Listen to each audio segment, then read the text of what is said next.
کتاب ہدایت کا یہ سب تلاوت کر دیا۔ اللہ تعالیٰ میں تو ارشاد فرماتا ہے اذا سألک عبادی عنی فإنی قریب۔ اے حبیب صلی اللہ علیہ وسلم جب آپ سے سوال کریں میرے بندے میرے متعلق تو آپ فرما دیں فإنی قریب، میں قریب میں ان کے پاس ہوں۔ حضور نبی اکرم صلی اللہ علیہ وسلم کی بارگاہ اقدس میں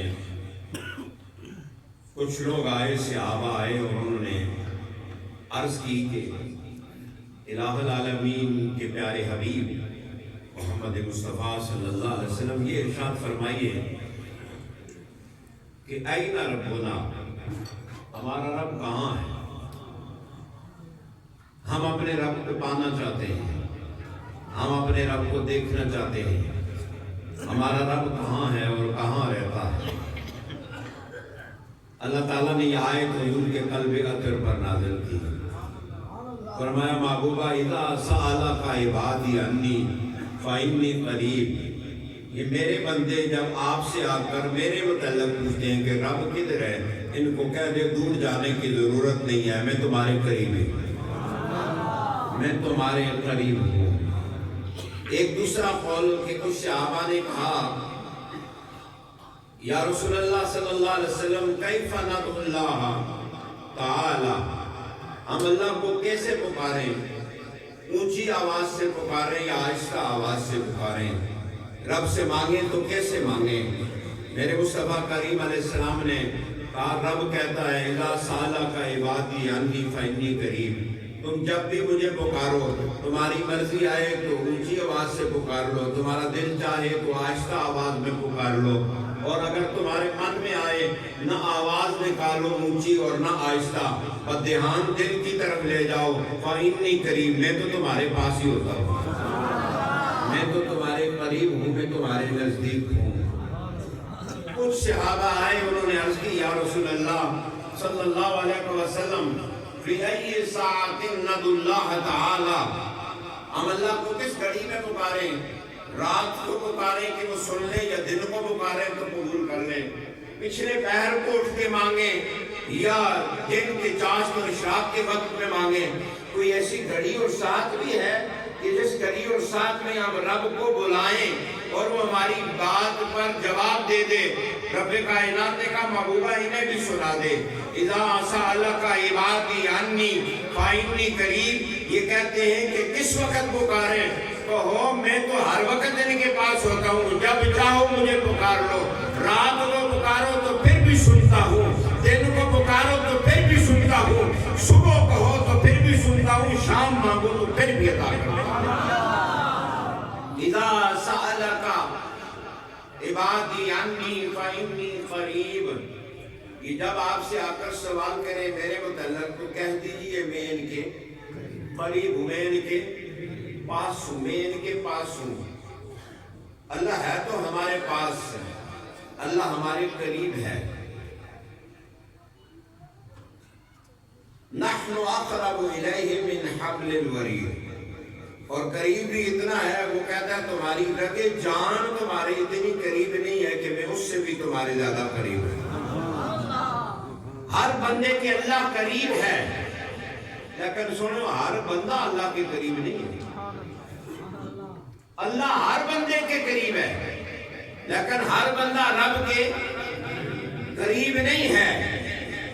اللہ ہر کسی کے قریب ہے، وہ شہرت سے بھی نزدیک ہے، لیکن آپ میں سے ہم میں سے ہر ایک اللہ کے قریب نہیں ہے۔ جو اللہ کے قریب ہو جاتا ہے وہ عبداللہ ہو جاتا ہے، ولی اللہ ہو جاتا ہے۔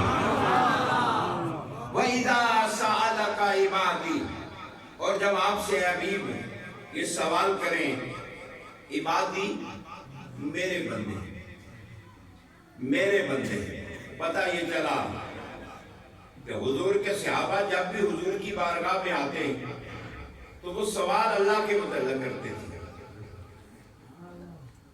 وہ سوال اللہ کے متعلق کرتے تھے۔ صوفیاء کے عرس میں آنے والوں ایک سبق تو پکا یاد کر لو کہ اولیاء کی بارگاہ میں بندہ آتا کیوں ہے؟ آستانوں پر آنے کا مقصد کیا ہونا چاہیے؟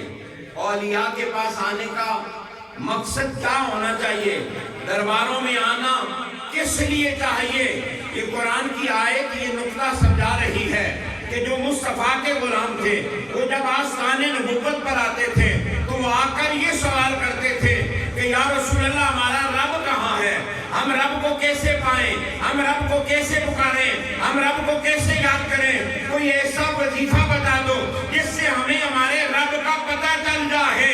گویا صحابہ کے عمل نے بتایا کہ جب کسی اللہ کے ولی کے پاس جاؤ تو ان سے دنیا مانگنے نہ جاؤ، ان سے بچے مانگنے نہ جاؤ، ان سے روپے پیسے مانگنے نہ جاؤ، ان سے شادیاں کروانے نہ جاؤ، رشتے ڈھونڈنے نہ جاؤ، اللہ والوں کے پاس جاؤ تو ان سے اللہ کا پتہ لینے جاؤ۔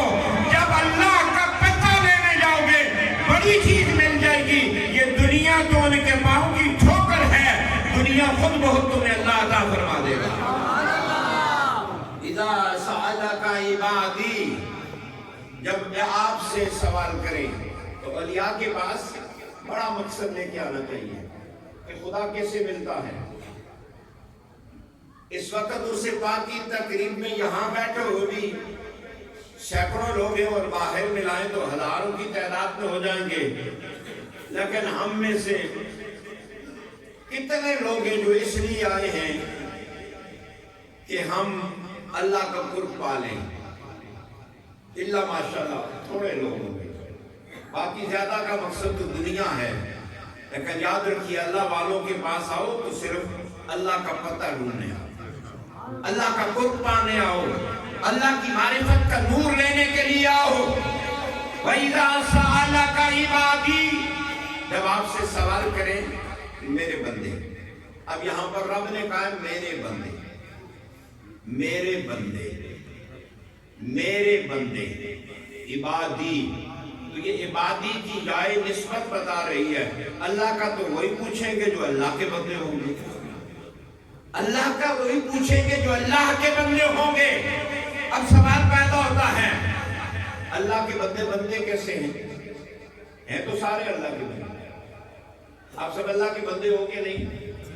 جی سب اللہ کے بندے۔ ان کل من فی السماوات الا، ان کل من فی السماوات والارض الا آتی الرحمن عبدا، زمین اور آسمان میں جو کچھ بھی ہے وہ سب اللہ کی بارگاہ میں عبد ہی ہو کر حاضر ہوں گے، سب اللہ کے بندے ہیں۔ بات وہی ہے، ہم تو اللہ کہتے ہیں ہم اللہ کے بندے ہیں، لیکن رب کسے کہتا ہے یہ میرے بندے ہیں؟ ہم تو کہتے ہیں ہم اللہ کے، اور اللہ کس کو کہتا ہے یہ میرا بندہ ہے؟ عبادی، میرا بندہ، میرا بندہ، میرے بندے۔ ارے اللہ کے بندے کون ہیں؟ ویسے لفظ اس میری میں تو بابا ہے، جن کو اللہ کہتے ہیں یہ میرا ہے، تو اس کی لذت اس بچے سے پوچھو جس کو والد کہے 4 بیٹوں میں اے میرا پتر ہے، اس مرید سے پوچھو جو سینکڑوں ہزاروں مریدوں میں پیر اپنے مرید کو کہہ دے یہ میرا مرید ہے، یہ میرا محبوب ہے، یہ میرا لاڈلا ہے، وہ ساروں میں اس کا مقام الگ ہو جاتا ہے۔ سونیوں، اگر دنیا میں کوئی کسی کو میرا کہہ دے اس کا نخرہ ہی الگ ہوتا ہے۔ کوئی صدر کسی کو اپنا کہہ دے وہ پھولے نہیں سمجھتا۔ ارے قربان جاؤ جن کو میرے مصطفیٰ نے کہا ہے حسین منی وانا من الحسین، حسین میرا ہے اور میں حسین کا ہوں، حسین مجھ سے ہے، میں حسین سے ہوں۔ بتاؤ حسین کا مقام کیا ہوگا؟ حسن منی، حسن میرا ہے، علی منی وانا منہ، علی میرا ہے، فاطمہ بدعۃ منی، فاطمہ میرے جگر کا ٹکڑا ہے۔ ارے جن کو مصطفیٰ کہتے ہیں یہ میرے ہیں، کائنات میں کوئی ان جیسا ہو نہیں سکتا۔ عبادی، میرے بندے، عبادی میرے بندے۔ سوال یہ پیدا ہوتا ہے یہ عبادی بندے کیسے ہیں؟ میرے بندے کیسے بنتے ہیں؟ اگر آپ اسی قرآن کی آیت پہ غور کریں، قرآن حکیم کی تو تفسیر کے 7 درجے ہیں۔ پہلی تفسیر کا درجہ ہے تفسیر القرآن بالقرآن، قرآن کی تفسیر قرآن سے۔ قرآن خود القرآن یفسر بعضها بعضا، قرآن خود بعض کی تفسیر کرتا ہے۔ اس آیت پر اگر غور کرو تو یہ قرآن کی آیت خود اس کو حل کرتی ہے۔ اذا سألک عبادی، میرے بندے کون ہیں؟ آیت پر توجہ فرمائیے گا۔ اذا سألک، اذا سألک، اے محبوبہ جب یہ تجھ سے سوال کریں،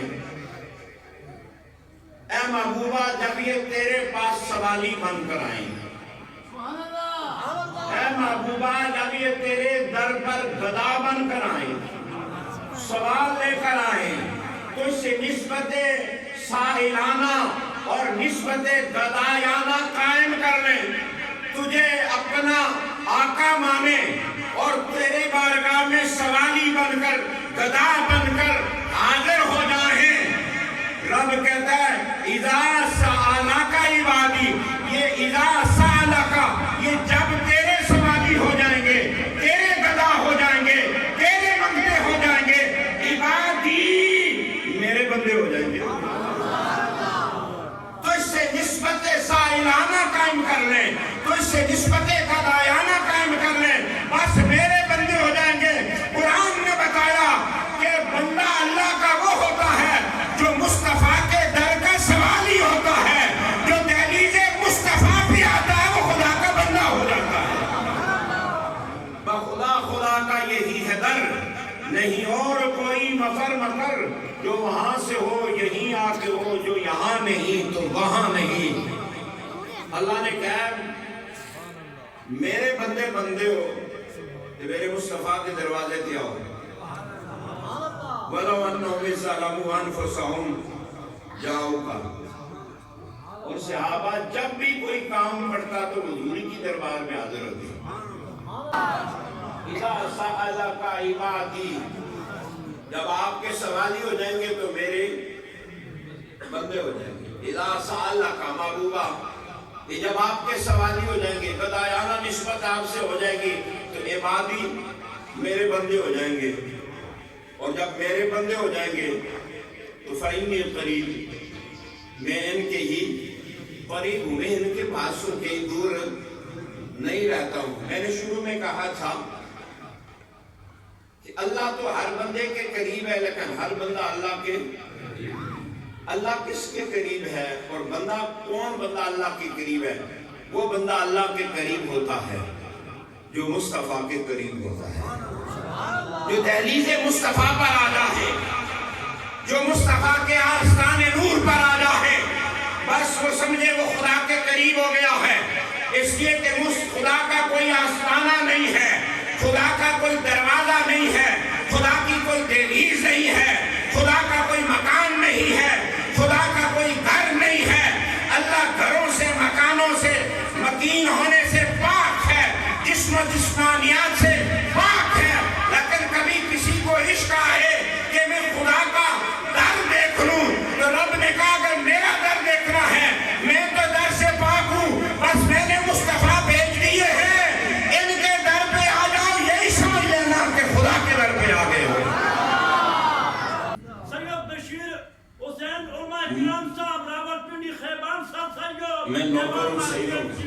میں نوکروں سیدوں کا خیر سید ہوں، میں سید نہیں ہوں، لیکن زندگی ساری میں نے سادات کے قدموں میں گزاری ہے۔ یہ رنگ سیدوں نے چڑھایا ہے، آل رسول کا فیضان ہے، ورنہ ہمیں پتہ ہے ہم کیا ہیں۔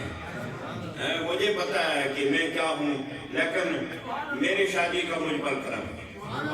سید نے نوازا ہے اور بہت نوازا ہے، رج کے نوازا ہے، رج کے نوازا ہے، اتنا نوازا ہے، اتنا نوازا ہے کہ اللہ کی قسم اٹھا کے کہتا ہوں کہ میرے رب کا مجھ پر اتنا کرم ہے کہ میرے شادی نے مجھے بہت نواز دیا ہے۔ اذا سألک عبادی انی فإنی قریب، جب تجھ سے محبوبہ میرے بندے میرے متعلق سوال کریں تو انہیں کہہ دے میں قریب ہوں۔ تو مجھے کہاں ڈھونڈتے ہو؟ ادھر ادھر نہ ڈھونڈو، میں تو تمہارے پاس ہوں۔ بات سن. میں نے کہا ولی وہ ہوتا ہے جس کو یہ احساس ہو جاتا ہے کہ رب میرے قریب ہے. جو خود کو اللہ کے کریم سمجھے وہ اللہ کا ولی ہوتا ہے. وہ اللہ کا، اللہ سب کے قریب ہے لیکن ہر بندہ رب کے قریب، جو رب کے قریب ہو جاتا ہے وہ اللہ کا ولی ہو جاتا ہے. اور جس کو یہ قرب حاصل ہو جاتا ہے پھر وہ اقبال ہو تو کہتا ہے اپنے من میں ڈوب کر پا جا سراغ زندگی.